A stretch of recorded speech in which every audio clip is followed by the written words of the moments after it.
안녕하세요. 문은식의 마음톡톡. 네, 여러분 만나뵙게 돼서 정말 반갑습니다. 반갑습니다. 네, 반가워요, 정말. 네, 정말 반가우세요? 진짜죠. 그래요? 네. 뭐 되게 오랜만에 다시 인사드리게 됐는데요. 일주일마다 늘 두 번씩 만나고 있잖아요. 뭐 더 늘릴 생각은 없으세요? 없어요. 너무 힘들어요. 왜요? 요즘에 바쁘세요? 네. 잘 지내셨어요? 일주일간? 인사가 늦었네요. 일주일간 네. 잘 지내셨어요? 그럼요. 잘 지내죠. 어떻게 잘 지내셨어요? 뭐 하고 지내셨어요? 놀면서. 그래서 말이 짧으셨던 거구나. 놀면 행복한 거잖아요. 아시죠? 원래 잘 지내면은 내가 뭐 하네요 잘 지내고 뭐 때문에 바빴고 하는데 말이 없잖아요. 뒤에 점점점 있잖아요. 그럼 뭐 없었다는 거죠. 저는 저의 가장 인생의 중요한 철학 중에 하나가 세상은 놀이동산이고 인생은 축제다. 그래서 노는 게 나는 최고의 내 인생의 정말요? 목적이에요. 네. 배짱이. 배짱. 배짱이. 그래서 자꾸 배가 나오는 것 같아.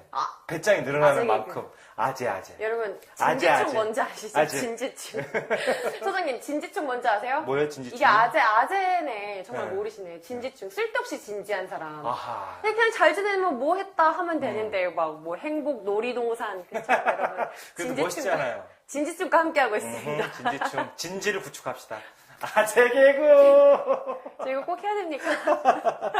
죄송합니다. 네. 용서해 주십시오, 국민 여러분. 그래도 또 이렇게 앞에 서게 되니까 또 기분이 좋네요. 재밌어요. 네, 굉장히 재밌어요. 항상 즐기고 재밌게 하고 있는데, 네. 또 오늘 오면서. 형민 씨 얼굴이 제일 재밌어. 어떻게 우크라이나 사람이 어떻게 한국말을 저렇게 잘할까? 왜 이럴까요? 희한하잖아요. 여러분, 왜 이러는 걸까요? 우크라이나에서. 네. 공부합시다, 좋은 의미로. 공부. 좋은 의미로 받아들이겠습니다. 네, 마음 공부를 해야 돼요. 전 마음 공부 열심히 하고 있으니까요. 네. 네, 제 마음 넓으니까. 자, 오늘 준비한 사연 여러분 기대되시죠? 저도 오늘 아까 잠깐 읽어봤는데 오늘은 좀 연애 얘기도 많고 시사 얘기도 많고 제가 요새 외로워가지고. 여러분 외로우시대요. 우리 한번 외로워요. 국민 뭐 소개팅 이런 거 한번 해볼까요? 외로워. 여기 홍보 좀 하세요. 아이, 좀. 괜찮아요. 괜찮아요? 네. 또 자리를 펴드리면 못하는. 쑥스러워. 첫 번째 사연은 근데 이제 연애 네. 얘기가 아니라 시사 얘기네요. 좀 시사적인 부분이 있는데, 사연의 제목이 박근혜와 자괴감, 집단 우울증. 저런. 굉장히 예민할 수도 있는 부분인데요. 제가 예. 한번 읽어보겠습니다. 자, 저는 50대 중반의 평범한 여성입니다. 그동안 사실 정치적인 문제는 정말 관심이 별로 없었어요. 먹고 사는 문제도 빠듯해서 정신없이 살았습니다. 그런데 한 가지 고백할 것은 평생 선거할 때는 새누리당만 찍었고 예. 박근혜 대통령을 지지했습니다. 그런데 이번 탄핵 사태를 맞이하면서 뭐라 말할 수 없을 정도로 마음이 착잡하고 우울합니다. 내가 저런 사람을 지금까지 철석같이 믿고 찍었나 싶어 자괴감이 들기도 합니다. 주변 사람들이 박근혜 욕할 때마다 정말 입에 침이 마를 정도로 변호하고 두둔했거든요. 예. 저는 바보가 됐습니다. 그래서 사람들이 나를 무시하는 것 같고 형편없는 인간으로 바라보면 어쩌나 하는 걱정을 많았습니다. 이런 자괴감 어떻게 극복하나요? 그리고 TV를 보니 박근혜 최순실 국정농단 사태 때문에 우리나라 사람들이 집단 우울증을 앓고 있다고 하던데 정말 그런지, 만약 그렇다면 어떻게 해야 할지 알려주세요 라고 사연을 보내주셨습니다. 이분은 본인의 자괴감도 굉장히 고민인데 예. 이 전체적인 집단 우울증은 또 어떻게 구분을 해야 될지 또 극복을 해야 될지가 이제 오늘의 사연인 것 같아요. 네.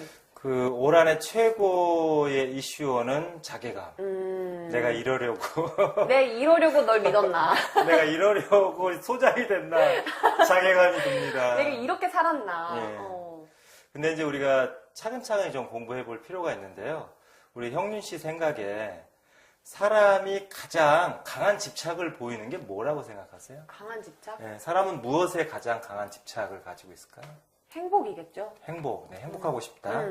그 사람들은 생각에 가장 집착이 강해요. 자기의 생각에 생각. 집착 강하다. 그래서 생각을 변화시키거나 생각을 바꾸는 걸 굉장히 힘들어해요. 근데 이제 그 생각보다 더 강한 그 강도의 집착이 있는 게 믿음이거든요. 아하. 근데 믿음은 이게 어려운 게 아니에요. 같은 생각을 여러 번 하면 그게 믿음이 되는 거예요. 형윤 씨는 참 예쁘다. 오호. 뭐 진실은 아니지만 참 예쁘다 이렇게 같은 생각을 3번만 해도 그게 믿음이 되는 거죠. 그리고 그 믿음은 거기에 이제 집착이 생겨요. 그래서 그 집착이 생긴 이후, 특히 이제 믿음이 형성된 이후에는 아무리 주변에서 진실을 알려줘도 그 생각을 바꾸려 하지 않아요. 맞아요. 그렇기 때문에 많은 사람들이 사이비 종교나 어떤 이상한 단체에 빠져서도 쉽게 나오지 못하는 거예요. 주변에서 아무리 진실을 얘기해줘도. 그건 뭐냐면 인간은 자기 생각에 대한 집착이 다른 집착보다 훨씬 강하기 때문에 그렇습니다. 근데 이제 중요한 건 자괴감이라고 하는 것은 어떨 때 느끼냐면 그 내 생각, 지금까지 내가 옳다고 믿어왔던 믿음이 무너질 때 가장 큰 자괴감을 느껴요. 이 사연의 주인공도. 아니 근데 어디서 자꾸 핸드폰 소리가 들리지 않나요? 네, 부셔버립시다. 누구의 핸드폰일까요? 네. 제 건가요? 네, 아닙니다. 저 아니죠? 우리 카메라 감독님께서. 카메라 감독님 거예요? 네. 고사총 준비해주세요. 네, 계속 이어가죠. 자괴감은. 까먹었어. 그래서- 뭐 어떻게 얘기했는지. 포인트 좀 지나갔지만, 뭐 네. 자괴감은 얻을 때 생기나. 사람은 자기 생각에 대한 집착이 가장 강하고, 그게 어떤 생각이든지, 그리고 그 생각을 여러 번 하게 되면, 같은 생각을 여러 번 하게 되면 믿음이 되는데, 그 믿음은 내가 가진 믿음이지만, 그 믿음이 이제 날 소유하는 거예요. 뭐 어떤 믿음이 됐든지 간에. 정치적인 믿음도 마찬가지예요. 그럼 어떻게 보면 그 생각, 집착이 내가 사로잡혀 있는 거네요? 그렇죠. 그래서 이제 데카르트 같은 사람이 나는 생각한다, 고로 존재한다, 뭐 이런 얘기도 하는 거죠. 오호. 그 인간이 얼마나 생각에 집착하는지, 그리고 그 생각을 바꾸는 것이 얼마나 힘든지를 이제 단적으로 말해주는 건데요. 중요한 건 그래서 이제 그 신념 체계, 그리고 그 생각의 어떤 그 체계들이 무너질 때 인간은 견딜 수 없는 자괴감을 느껴요. 네네.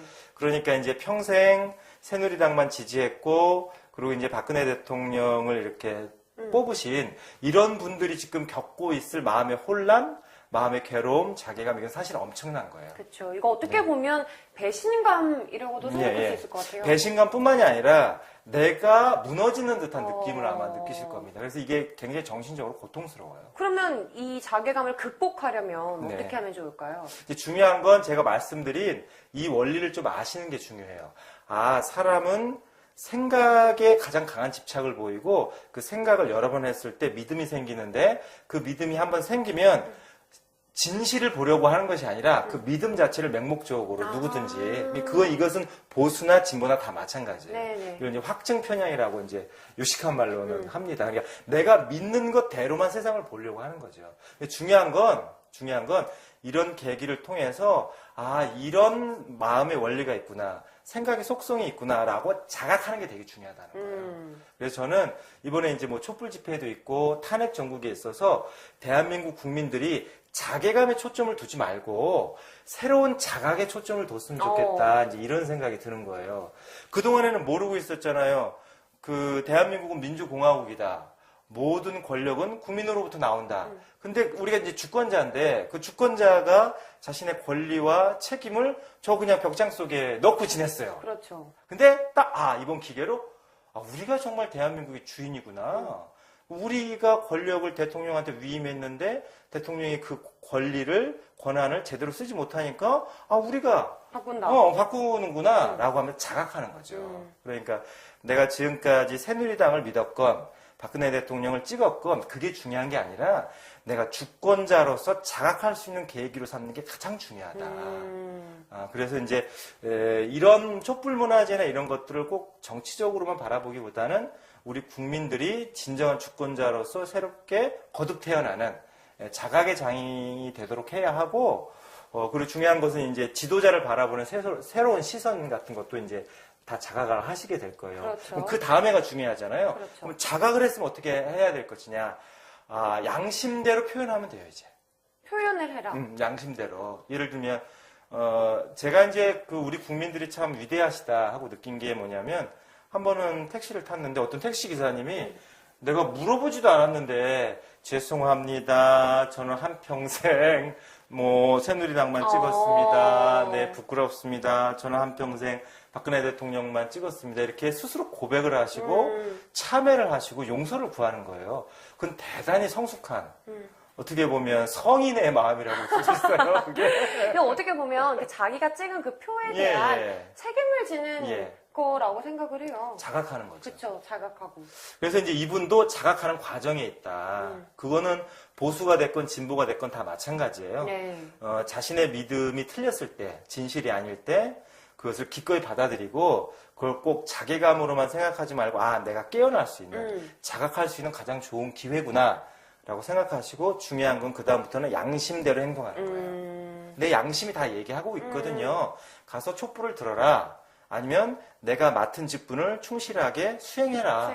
이런 다 양심의 소리들이 있잖아요. 그렇죠. 그 양심의 소리에 따야만 내가 내 삶의 주인공이 될 수 있고 또 이 주권자로서 정말 바르게 설 수 있는 거예요. 맞아요. 맞습니다. 그래서 이제 이런 마음들이 다 우리가 행복하고 성인의 마음으로 나아가는 대단히 중요한 마음들인데요. 그 맹자께서는 그래서 수호지심을 얘기하는 거예요. 수호지심. 그 성인의 마음 중에 이제 내 사단에 대해서 말씀하시면서 수호지심은 뭐냐면 나의 부끄러운 점에 대해서 내가 잘못한 거에 대해서 부끄러워하는 마음이에요.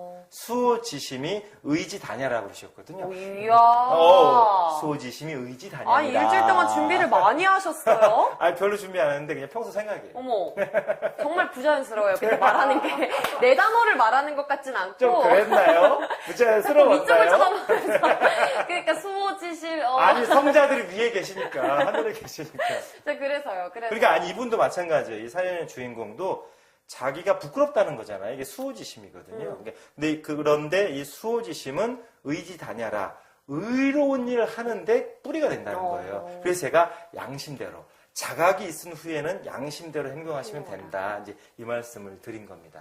그렇다면 네. 이제 개인은 그렇게 극복하면 돼요. 아, 내가 이런 예. 일이 있었다. 이제 여기에 집착하지 않고 자각하고 나의 양심대로 행동하면 되는데 네. 이게 또 집단적으로 있단 말이에요. 예, 예. 이런 근데 집단 우울증. 많은 그 사회학자나 심리학자들이 무슨 뭐 하야 세대다. 지금 젊은이들이 그리고 우리 국민들이 집단 우울증을 앓고 있다. 이렇게 얘기를 하는데 저는 거기에 찬성하지 않아요. 우리 국민들은 지금 집단 우울을 앓고 있는 것이 아니라 집단 각성을 하고 있고요. 왜냐하면 우리가 우울증의 대표적인 증상은 뭐냐면 무기력증이거든요. 네네네. 무기력하지 않잖아요. 그렇죠. 네. 오히려 지금 더 이렇게 의지가 불타오르죠. 네. 그거는 우울증이 아니란 뜻이에요. 그래서 절대로 전혀 우리 국민들은 집단 우울증을 앓고 있는 게 아니고 지금 역동적으로 역사를 만들어가고 있다. 이건 너무너무 깨어나고 있는 국민들이 주권자로서 각성하고 있는 매우 바람직하고 정말 우리 한민족이 우리나라가 미래가 있다는 게 바로 이렇게 국민들의 역동적인 자각, 참여, 자기 양심대로 또 용기 있게 행동하시는 여기에 바로 우리 역사의 미래가 있는 거예요. 아, 저도 사실 이번 이 사태가 있고 나서 굉장히 어떻게까지 이렇게 할 수 있지? 막 내가 이러려고 정말 이렇게 열심히 살았나? 이런 생각을 했는데 네. 이 말씀을 듣고 보니까 아 그래 이게 잘못된 걸 이제 알았으니까 고치면 되는 거고 그렇죠. 또 이제 나의 표의 중요성을 알고 조금 더 책임 있는 정치적인 사회 활동을 하면 되겠다라는 그게 생각이 자각이죠. 들었어요. 그렇죠. 이제 이런 것들을 우리 이 사연을 보내주신 분들도 조금 더 생각하시면서 긍정적으로 마음을 쓰시면 좋을 것 같아요. 그래서 소장님께서 네. 오늘 이 만나본 이 사연의 주인공에게 마지막으로 보내고 싶으신 톡 한마디는 뭔가요? 자괴감이라 쓰고 자각이라고 읽는다. 이야, 이거 준비했어. 아까 이거 우리 방송하기 전에 원고 먼저 보셨거든요. 준비했어. 지금 이거 보세요. 이거 까맣게 글씨가 네. 다 적어져 있어요. 왜냐면 이게 그 대중을 상대로 이게 불특정 다수를 상대로 이거 헛소리를 하면 안 되잖아요. 그렇죠. 그래도 내가 얘기해야 될 걸 좀 이렇게 적어놔야죠. 지난번 방송을 보고 자각을 하셨나요? 자각을 했어요, 자각. 네, 그렇습니다. 네, 자괴라고 쓰고 자각이라 읽는다. 네, 지금 자각하시는 단계라고 생각하시면서 조금 더 행복한 미래 그리셨으면 좋겠습니다. 자, 오늘 첫 번째 사연은 여기서 마무리하도록 할게요. 사연 보내주셔서 감사합니다. 화이팅! 대한민국 화이팅!